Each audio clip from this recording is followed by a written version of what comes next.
three cases in the order that they appear on the docket. The 11 o'clock section, we're going to reverse the order of those cases to accommodate a lawyer. And so with that, we'll start with Marteny versus Dr. Alves. Mr. Gonzalez. Good morning. We have 5 minutes for rebuttal. 3 minutes, I think, will be Okay. sufficient for rebuttal. Go ahead. May it please the court, my name is Ralph Gonzalez. I represent the Marteny family. Kenneth Marteny was the survivor in this case on this appeal. Most of my time is spent in trial work. I dated myself by trying to go to the lounge that was back there. That was the last time I was here. But not being here that often, it's a pleasure to be here, and I want to thank the court for hearing this case because I think there are three issues, doctrinal issues that are interrelated that involve this case. And in summary, just real quick, you've got the issue of Fabre defendants and whether those need to be pled and timely pled. But I think the issue goes a lot deeper than just that. As was raised in our motion for a new trial, there are precedent issues. There are other things that are inextricably tied towards that. And I think that's a very important. Fabre defendants in medical malpractice cases is the way I'd like to frame this argument. The second is, when is a physician accountable for his conduct? And you've got two competing theories that kind of operate here. One is the idea of a captainship, the borrowed servant doctrine. When is a nurse acting under the directions of the doctor? And then there's kind of another competing doctrine, and that is, when is a physician allowed to exculpate themselves because of the conduct of another? And I think that's one of the issues that the Samuels Court recently, the Florida Supreme Court, in its decision about when is a physician able to exculpate themselves. And of course that case had to do more with the fact that you had a subsequent treating physician testify that he would have acted no differently. But the core issue, the issue that's being decided there, is really when does a physician allow to exculpate themselves? And I think both those issues kind of interplay in this. And then, of course, a third general doctrinal issue is expert testimony. And when do you need expert testimony, and how is the defendant required to rebut that expert testimony? And that was the issue that was raised in our brief. Our expert, Dr. Crocker, made several different arguments as to why there was negligence in this case. And our contention is that on one of those arguments, informed consent, that was never rebutted. If anything, the testimony of the defense expert was that it needed to be under the circumstances of this case, which takes me to the factual setting of this, the very background. And if there was one document that I'd want the court to look at to understand the factual scenario in this case, it's a March 23, 2007 discharge summary that was at Countryside Hospital. I put the date wrong in the brief. I said the date was 1997, but it was a 2007 discharge summary. And it says in there, Dr. Rajani says, Diane refused systemic anticoagulation. She did not want to be on Coumadin or Lovenox because of concerns that she had been told not to take this. Well, and is there any evidence in the record that Dr. Alves knew that? The issue is with regard to the Coumadin allergy, which was clearly noted. When you look at the ancillary records that were provided to the hospital by Dr. Buccarelli, because he was the one who admitted the patient, he put a number of ancillary documents in there. One of those documents clearly identified a Coumadin allergy. The point that was being made is that you have to look beyond that. You have to see what the other circumstances were with regard to this. You have to have a conversation with a patient, and that was what Dr. Machota, the defense expert, was even saying when he testified that there are some circumstances. I think his testimony generally was that normally you would not tell a patient, I'm going to give you Lovenox as an anticoagulant. But he said that there are circumstances and times when the patient's wishes, and under those circumstances, you have to be able to do that. And so what our position was that clearly, plainly, there was a Coumadin allergy. Clearly, plainly, this doctor, Dr. Buccarelli, before he admitted the patient, had stopped the aspirin and the Coumadin. And so those medications were being stopped. And so that was putting Dr. Alves, the appellee in this case, on notice that the entire question with regard to anticoagulants should have been looked at. When was the use of aspirin or Coumadin stopped in this case prior to this biopsy? 1 week before. 1 week. So she was actually on Coumadin in the window coming up to this procedure. Actually, Judge, no, she was on Plavix, and I may have misspoke. She was on a thinner, at least. She was on a blood thinner. She was on Plavix and aspirin. And there's no evidence that she was allergic to Lovenox, apparently? That was a disputed issue of fact. Okay. All right, because what the defense said was that her HIT test was negative, which means that she didn't have a heparin allergy. The issue, though, was what had her daughter, which was Tammy testified that she had told her mother, they'd had these conversations many times, the only blood thinner that you're supposed to be on is Plavix. With regard to what she was told by her doctors in Ohio, they told her everything. Not Coumadin, not Lovenox. It was understood by her that she should not be on those. And that's the problem that you have in a medical malpractice, case. Let me slow you for a second here. In general, the informed consent case law deals with surgical procedures and physical interventions. To what extent does that law apply to any and all prescriptions that a doctor may provide, either in conjunction with surgery or not in conjunction with surgery? And I think that, to be fair, the argument would probably be that it doesn't apply with regard to a medication, although under the contract that Dr. Alves, the appellee in this case, signed, she agreed that she was going to discuss all the issues with regard to patient care with the patient. That was in her contract. But if you're going to formalize it and say just the medication, there was a dispute of fact on that, and I would have to come before the court and I'd have to say the jury could have resolved that against us because there was expert testimony on both sides of those issues. If you're just going to look at this issue and frame it as you don't need to talk about or get consent for just the medication, as an issue of fact, that was resolved against us. But our point was that, no, it's the biopsy. Okay, let me ask you, I know that the verdict form is what I'll call a general verdict form. Yes, doctor. But yes. Were there separate instructions on informed consent as compared to No, there was not. Okay. It was a simple So it was verdict form. kind of a straightforward medical malpractice jury instruction on. Well, did Dr. Gavani give her informed consent? Dr. Gavani gave informed consent, and what was important about Dr. Gavani's testimony was because he said at the trial that his consent only had to do with what he was doing and not what other doctors were doing. But he also testified generally he does not give anticoagulation after biopsy, but the referring clinician may decide it on their own. I mean, if we're talking about the evidence, as I read the trial record, I identified conflicts in medical expert testimony concerning the propriety of prescribing Lovenox, whether it met the standard of care, whether the plaintiff died from Lovenox causing a heart attack or died because of coronary disease from unstable plaque, whether the bleed was stabilized, whether the defendant doctor's prescribed order was clear, and whether the defendant doctor had to inform the defendant of the administration of Lovenox because Dr. Machado gave a differing opinion as to that, and he referred to as a doctor, like Dr. Galvani, as a cutter. Even though he's a radiologist doing the needle biopsy, you would defer to the cutter, and it's not uncommon to give those conditional orders to a cutter. So we can't reconcile or weigh the evidence up here. So tell me why that wasn't appropriate for the jury to decide.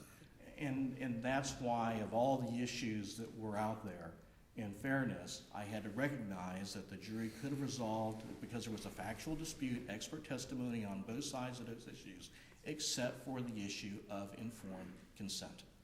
And informed consent in the context of the patient was given informed consent for a biopsy without Lovenox. But didn't the defendant at least testify or have someone testify that this was the difference between a prophylactic as opposed to something else and where you don't have to give informed consent. Wasn't there a dispute as to that?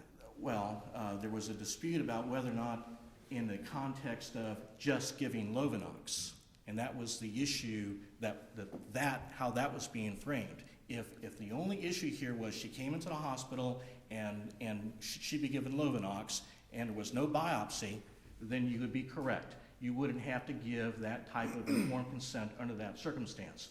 But except for what Dr. Machoda said, if the patient's wishes were different, and that still underlies this. But what I'm arguing is that when you have a biopsy and a treatment plan changes from the time the patient was advised of the biopsy, because both Nurse Spinelli and Dr. Buccarelli, they both testified that they stopped, that all blood thinners were to be stopped. That was the plan for the biopsy. And then when the patient entered the hospital, Dr. Alves changed that plan by ordering Lovenox. And it was the patient's understanding, according to Nurse Spinelli, that she was to get no blood thinners. But I didn't see a dispute as to the wording of the original order. That was a conditional order. You would agree with that? The original order was a conditional order subject to the agreement of the interventional radiologist. Is that correct? It was a conditional order that should not have been entered in the first place. That was the argument that the plaintiffs were making, and that was the plaintiff's expert. And that's why I was trying to talk about the underlying, because the plaintiff, the mother is dead. Diane, she can't come in here and talk about what actually transpired when she was with the doctor that day. We have no ability to do that. We have to rely solely on the doctor's testimony in that regard. And so we have to, make at least some inferences with regard to that. But that was a shortcoming that I recognized with regard to the conflicts of the evidence. However, with regard to the informed consent issue, that's why we tried to frame that differently by arguing that this was a biopsy, and the nature of the biopsy was changed when a conditional order for Lovenox was entered. And Judge, it's still a biopsy, though, right? I mean, you're talking about prescribing a medicine in the course of a treatment that, at least according to some of the evidence, was within a threshold that is ordinarily done within these procedures. It didn't change the nature of the proceeding that she understood she was going in for, that carried with it some attendant risks, which was a biopsy in order to get this sample from her kidney, correct? I would have to absolutely disagree with that. I would have to argue that it amplified the risk exponentially when they gave that, because when the hematologist testified, he testified about how Lovenox works and exactly what happened in her case. And I got a pretty good feel for what the testimony that was presented below on that was on both sides. But that's ultimately a fact issue that was presented through multiple experts, through a lot of evidence, and that the jury decided adversely. But I'm not hearing you telling me that there was no evidence or a complete dearth of evidence that contradicted your position that you're now articulating for us right now. Is that correct? I have to say there was a dearth of evidence. There was no evidence that she was given informed consent for a biopsy, knowing that there was a likelihood she could be given Lovenox. Let me rephrase. Was there any evidence that informed consent was even required, even using the framework that you are establishing here, which is that it was just a categorically different procedure now? She had informed consent was necessary. Was there contrary evidence to the effect that, well, no, not really, you don't need informed consent? Was there any evidence presented on that? Was there any evidence that yes, she did? Okay, I have to say my that recollection was there was expert testimony on the other side that said, no, you did not need to get informed consent, at which point that becomes a jury issue, correct? Judge, I would have to disagree, because on the issue of informed consent, it is expert testimony that has to define what is the extent of the informed consent and what informed consent needs to be given. And in this case, because you had the biopsy plus Lovenox, that elevated it to a different level. I understand that. And then you also had a plaintiff or a decedent who was on Lovenox, or who did not want to be on Lovenox, and so her wishes and desires under Dr. Machoda's testimony would have required that kind of a conversation, even under his testimony. But, I've been, dealing or responding to those issues with regard to the Fabry defendant. That's the other issue that I think is really important in this case, and that is you've got law that clearly, that ever since Nash was out there, you've got law that says that Fabry defendants have to be identified and they have to be pled. At the time that Loria was decided, which decided that there was a harmless error, the only case that they had to rely on was the Nash case. And the Nash case was a case where they did not include a Fabry defendant. This was a reverse case where they improperly included a Fabry defendant. And the law since that time has grown so much so that I think that to hold Loria still applies on the waiver theory shouldn't be done. Also, this plaintiff did everything they could to try to identify who the Fabry defendants were, and it started in pre-suit. As indicated in our motion for new trial, in pre-suit we asked two specific pre-suit questions. Was anyone else responsible, and why did the nurse's orders affect this outcome in this case? My understanding of the law, how it's developed in that regard, and correct me if I'm wrong, is that ordinarily you kind of get two options that the court can decide as to how to proceed, which is you either strike the Fabry defendant or you grant a continuance. Did you all ask for, once this motion to amend is given, did you all ask for a continuance? No, the plaintiff did not ask for a continuance, but as I argued in the brief, that isn't what the law was in the other case. As a practical matter in this trial, the person that we're most concerned about here is the person who apparently didn't double check or didn't accurately double check to see that there was a discrepancy between what the pharmacist had on the prescription and what the doctor had ordered to be the prescription. Is that right? Yes, Judge, that was Nurse Roll, yes. And at least some of the testimony is that the doctor's prescription, although a little unusual, is something that is within accepted medical practice to put a check with someone else first before you give this prescription. And I guess my question is, even if she's not a Fabry defendant, isn't the whole concept of this, the doctor wrote the right prescription, and the only reason, if this is related to the thinner, it's because of the hospital staff, including this person. Without regard to Fabry, wouldn't that have all come in front of the jury? Well, it wouldn't have been on the verdict form. Wouldn't have been on the verdict form. Right. I don't think it would have had the mojo or the inertia that it did in this case in trying to... You still would have had two people on the verdict form because they had been properly pled that were Morton Platt employees. And that was the case that the plaintiff thought they were going to try. I guess given that it's a defense verdict, it normally takes something special before a Fabry error on a defense verdict becomes reversible error. And we thought that we would have no difficulty beating the Fabry defenses with regard to Nurse Cattabug or the pharmacist. We thought that there were issues on both those that would allow us to overcome that.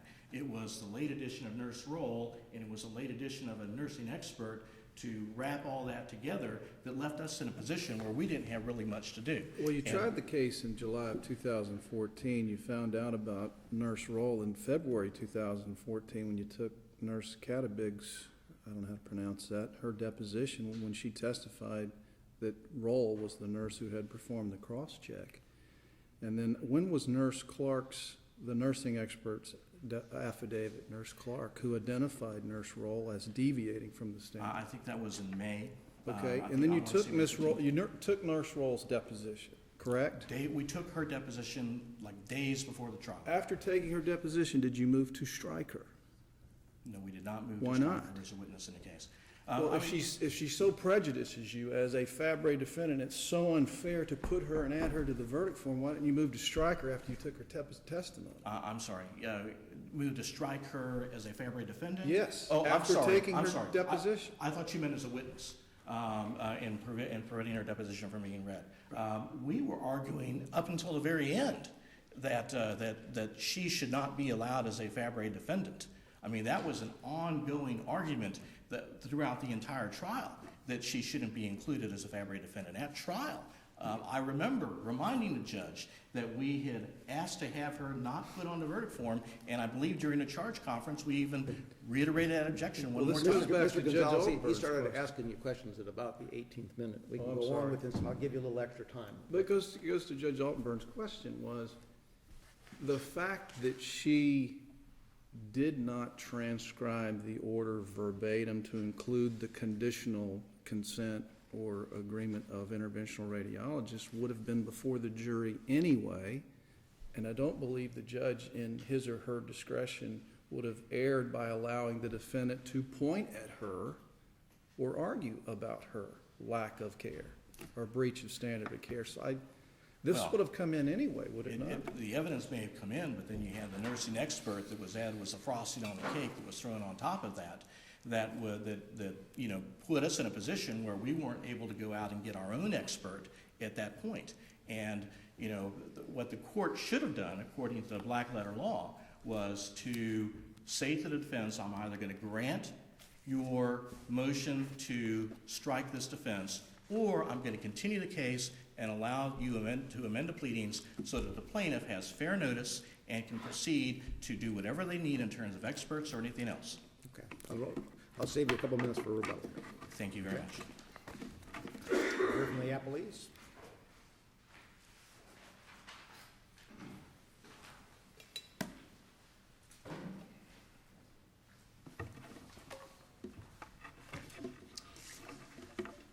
Good morning, Your Honors. May it please the Court. My name is Michael DeLugo from the law firm of Wicker Smith in Orlando, and I represent the appellees in this case, Dr. Alves and her professional association.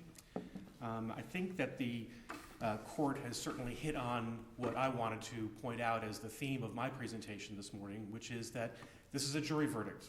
There were disputed issues of fact. The jurors resolved those disputes in favor of my client, and as the reviewing court, it's not your role to second guess how the jury came to that conclusion or whether they were correct in making that conclusion, whether you agree with them.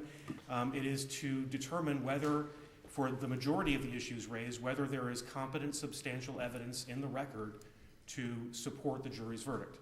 And I would submit to the court that there is ample evidence to support the jury's verdict in this case, primarily from Dr. Machota, who testified extensively on standard of care issues, from Dr.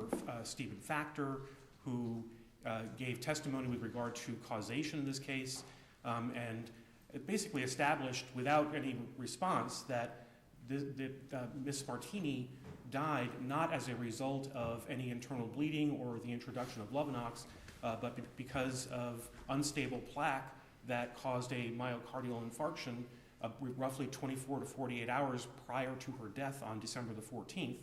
And so her death had absolutely nothing to do with the introduction of Lovenox or anything related to the renal biopsy that had taken place 1 week prior to her death. I know that counsel for the Marteny family has asked the court to look at a discharge summary from 2007 as being a significant document for the court to review. I would submit that actually it's the order that my client wrote on December the 7th of the year that this treatment was taking place, in which my client wrote, Lovenox 30 milligrams subcutaneous every day after biopsy only when okay with interventional radiology. That is found at page 4621 of the record, and the record is unequivocal that the pharmacist, Rogers, mistranscribed that order, and it failed to include only when okay with interventional radiology, and that is crucial. And then Nurse Rull, in performing her cross-check, failed to catch that mistake.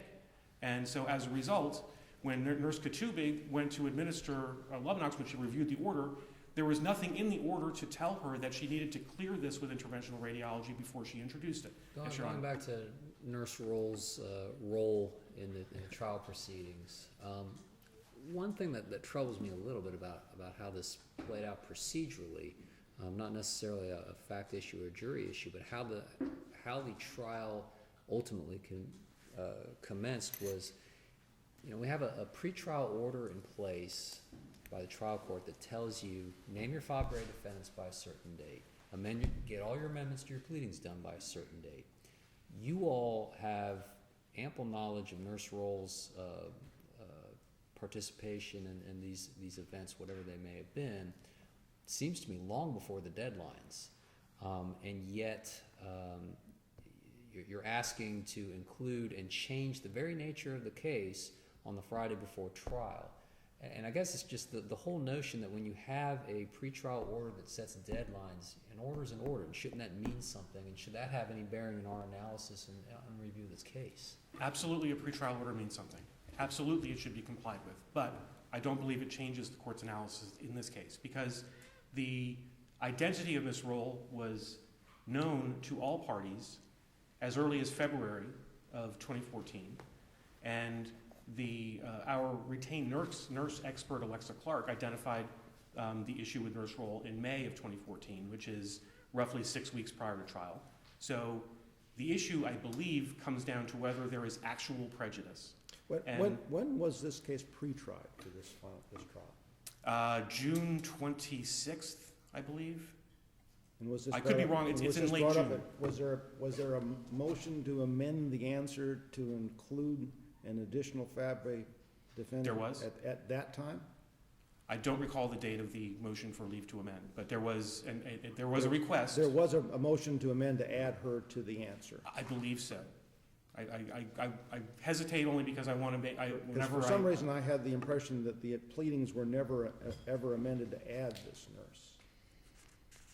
I apologize, Your Honor. I can't. I'm not 100% sure, so I don't want to make a representation. And the concern is that Nash says that you need to plead someone if they're going to be on the verdict form. That is correct. But this court said that before Nash said that. I understand that, Your Honor. And as an appellate lawyer, I wish I could go back in time and make sure that everything is done exactly as I want. And it wasn't in this case. There's no question that the identity of Ms. Roll as a Fabre defendant was late in the process. There's no denying that. But was the hospital itself a Fabre defendant? yes, Morton Plant was identified as a Fabre defendant in the initial answer and affirmative defenses. And so I haven't seen this part of the verdict form. Are all four of these entities on the verdict form as Fabre? How does the verdict form appear? You know, Your Honor, it's funny that you asked me that question, because as I was preparing for oral argument, I kept on getting stuck on the fact that the jury answered no to question one. On the front page. On the front page. I'm not sure what the rest And so I honestly don't know. I'm assuming that they were, but I keep on getting hung up on the fact that the jury never got to apportionment. And so all of this discussion of Fabre is a moot point as far as I'm concerned, because the jury never got there. And so the case law where we have said it's harmless error was before special, and so if there's an error now, you have to show us that this was harmless rather than he has to show us that it's harmful. Yeah. And so I'm making the argument to Your Honor that this was harmless, that there were Fabre defendants who were identified. The person who actually mistranscribed the order that my client wrote, the person who administered the medication without performing the condition that was contained within that order. The issue that we have is the person in between those two who performs the cross-check. So if it's appropriate to have the person who mistranscribed the order as a Fabre defendant and the person who failed to follow the conditional portion of that order as a Fabre defendant, then I don't see how it could possibly be harmful to also include the person who was in the middle, who was cross-checking those two. So it was clear that what our Fabre defense was the hospital employees who procedurally took my client's order and turned that into the actual action in administering love knocks. And so if the first person in the process and the third person in the process are appropriate Fabre defendants, then I don't see how the second person in the process would constitute harmful, would be harmful as being included as well. And as the court noted, whether or not this Nurse Roll is included as a Fabre defendant, the evidence is still going to come in. The jury is still going to see that the order as written by my client was reasonable, as testified to by multiple witnesses, and that it was mistranscribed. And that the only reason why this lawsuit even took place is because the order was not transcribed properly. That brings out the difference between you being able to argue that Nurse Roll breached her standard of nursing care to the jury, as opposed to the court giving the jury a choice to check her as a defendant. How is that harmless when the court allowed her to be on the verdict form as opposed to just allowing you to argue it? Because she's all part of the same process, and the process is, you can't look at these in isolation. You have to look at this as a continuum of care by the hospital employees. It starts with the pharmacist who mistranscribes, it flows through Nurse Rull, who improperly performs the cross-check, and ends with Nurse Katubig, who introduces the medication at issue without performing the condition that is contained within the original order. But the final nurse never has any opportunity to ever even know that there is a condition on this. Right? That's correct, I mean, because it was mistranscribed I originally. don't quite see how anyone can argue she did anything wrong. It's got to be the pharmacist and Nurse Rolls who's kind of the last clear chance. I understand what you're saying, Your Honor. I tend to agree with you, but it was the testimony of Nurse Clark who said that she was the least culpable of the three, but that it still constituted a deviation from the standard of care. And so that was testimony that was presented to the jury. And again, these are disputed issues. There's no question that this was a contested trial. And what the role did Nurse Rolls play in closing argument as a Fabry defendant? Were there arguments made by, were you counsel of record? I was not counsel of record.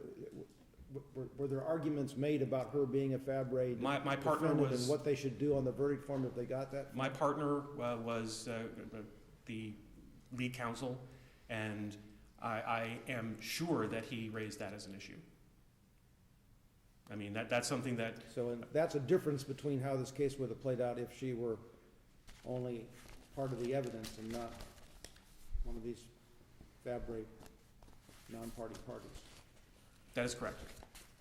But I still don't believe it changes the result. I mean, it's still a question of disputed issues of fact that the jury resolved in Dr. Alves' favor, and whether or not Nurse Rull was included as a Fabry defendant is, almost immaterial at this point because of all of the contradictory testimony that the jury resolved in favor of my client. And I don't think it's possible to reach the conclusion that the jury would have reached a different conclusion had Nurse Rull not been included as a Fabry defendant on the verdict form. The other issues that were raised, in addition to the Fabry issue, actually the first issue in the appellant's initial brief was that there is no competent evidence to support the jury's verdict. I would suggest to the court that there is ample evidence that was presented during the course of trial. Dr. Alves testified on her own behalf as to why her actions were reasonable under the circumstances. Dr. Machota testified with regard to standard of care issues.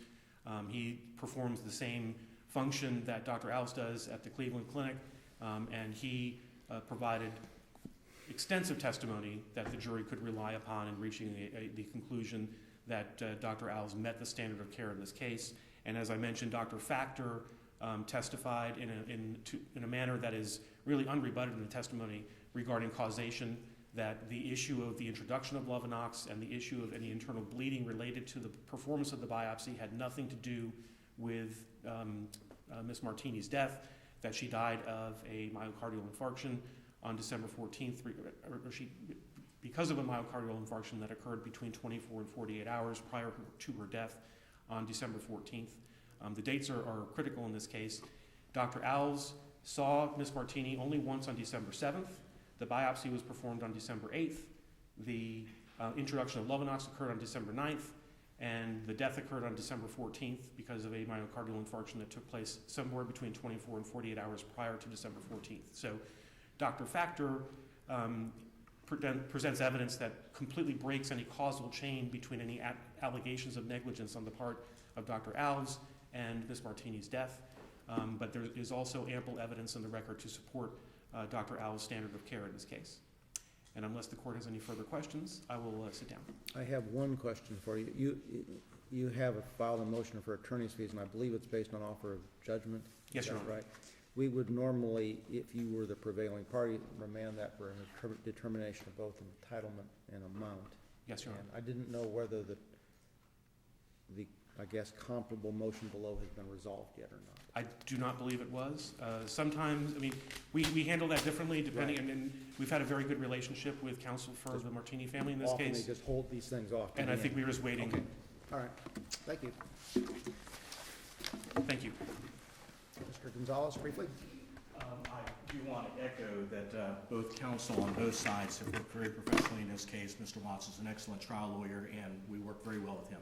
I do have a copy of the verdict form, not the actual verdict form, but, all right, the first question, and this goes to the proximate cause with regard to what caused the death and why that, I believe, is not really relevant in this.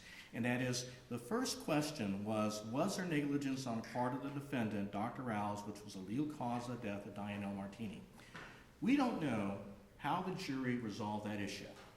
The jury could have very well decided that Dr. Alves was not negligent, not ever got to the issue of proximate cause with regard to whether there was a myocardial infarction that occurred 24 to 48 hours, or like the daughter and our pathologist said, it happened way earlier than that.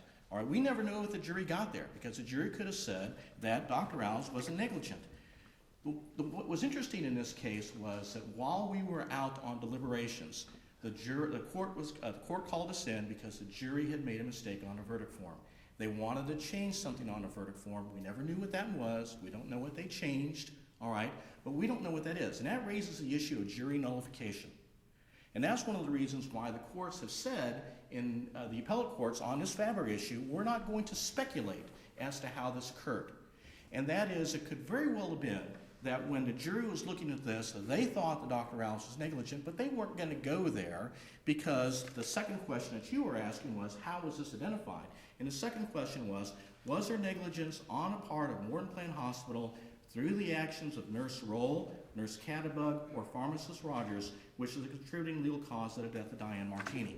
So Morton Plant was identified, but only through their actions, Right. all right? And there was a big argument that we had whether or not Morton Plant should be included on there at all, because in Nash, at the very last sentence, it says you can't have the garage. You're misreading Nash. It's, if the hospital had been vicariously liable for Dr. Alves, then it should not be a Fab Ray defendant. But if it's vicariously liable for someone who's otherwise a Fab Ray defendant, that's okay under Nash. And that was a question that the court raised when he was reading Nash, and we kind of grabbed onto that. But what I was trying to... 30 seconds. I'm sorry, thank you. I appreciate that. But what I was trying to get to was that when you put Nurse Roll on the verdict form, that creates an opportunity for jury nullification, where the jury can just throw up their hands and say, why are we going to hold Dr. Alves responsible for this care when we think it was Nurse Roll who was negligent, and therefore we're going to nullify the verdict in this case, which may very well have happened because we never saw the verdict form. The last point I wanted to raise with regard to this is, as a plaintiff's lawyer, we want consistency in the law. The law says you're supposed to identify your Fab Ray defendants, and you're supposed to plead what it is that they did. And we did everything from pre-suit all the way to motions to strike the affirmative defense, getting an order to plead it. Then there was a pretrial conference order that said you had to identify your Fab Ray defendants. And here we are, right before the trial, being told, and there was no amendment to the pleadings. Okay. All right, you need to wrap it up. Okay. So, The last thing, Judge, with regard to directed verdict, we did move for directed verdict, which I thought tried to argue that there was no evidence on some of these issues. Okay. Thank you. Thank you. Next case on the docket is Ganem versus Scannon. Mr. Ganem, has he arrived?